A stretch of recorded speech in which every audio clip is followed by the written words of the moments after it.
Morning. Today's my lecture topic is First Law of Thermodynamics. The first law of thermodynamics is a law of conservation of energy. You know the law of conservation of energy means energy can be neither created nor destroyed. It is the law of conservation of energy. So this is the first law of, related with the first law of thermodynamics. Energy can be transformed from one form to another. The total energy of an isolated system remains constant. This is the main important thing in the first law of thermodynamics. The total energy of an isolated system remains constant. In thermodynamics, the law relates heat, work and internal energy. Heat means Q, work means W and internal energy means del U. That is dQ equal to du plus dW. Here dQ is the heat supplied to the system. du is the change in internal energy of the system. W is the work done by the system. These three things are related in the first law of thermodynamics. The internal energy is the sum of microscopic kinetic and potential energies of molecules. Work in thermodynamics includes boundary work, shaft work and electric work. Heat is a form of energy transfer due to temperature difference. Heat is a form of energy transfer due to temperature difference. The first law applies to closed system as well as open system. In closed system, mass remains constant but energy crosses the boundary. In an open system, both mass and energy may be cross the boundary. First law explains energy balance in thermodynamics process. For an isothermal process, internal energy remains constant. Thus, heat supplied equal to work done, that is Q equal to W. For an constant volume process, there is no work is done. Hence, heat supplied equals the change in internal energy. For an constant pressure process, the pressure remains constant. Heat supplied is used for work and change in internal energy. For an adiabatic process, no heat transfer, that is Q equal to 0. Hence, work done equals negative change in internal energy.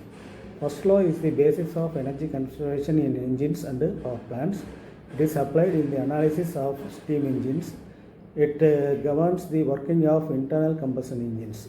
In gas turbine, the first law balances heat addition and work output.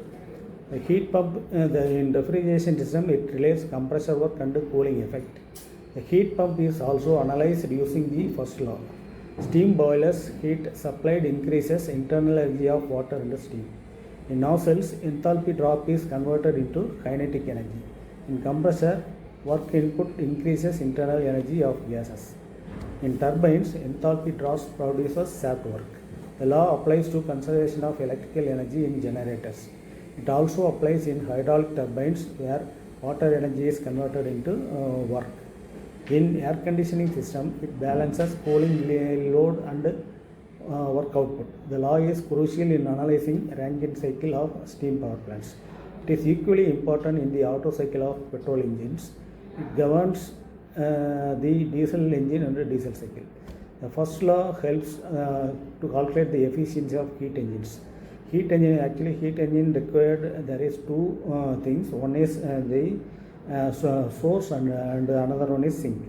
Source temperature should be always greater than the sink temperature.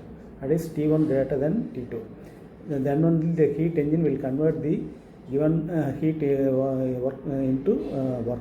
The conversion process take in the heat engine. In human psychology, it ensures proper energy accounting in industrial plants. In human psychology, it applies to metabolism and energy balance.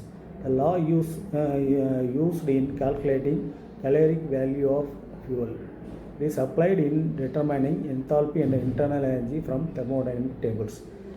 The first law has limitations of direction of energy flow. However, it does not explain why some processes are irreversible. The limitation is accessed.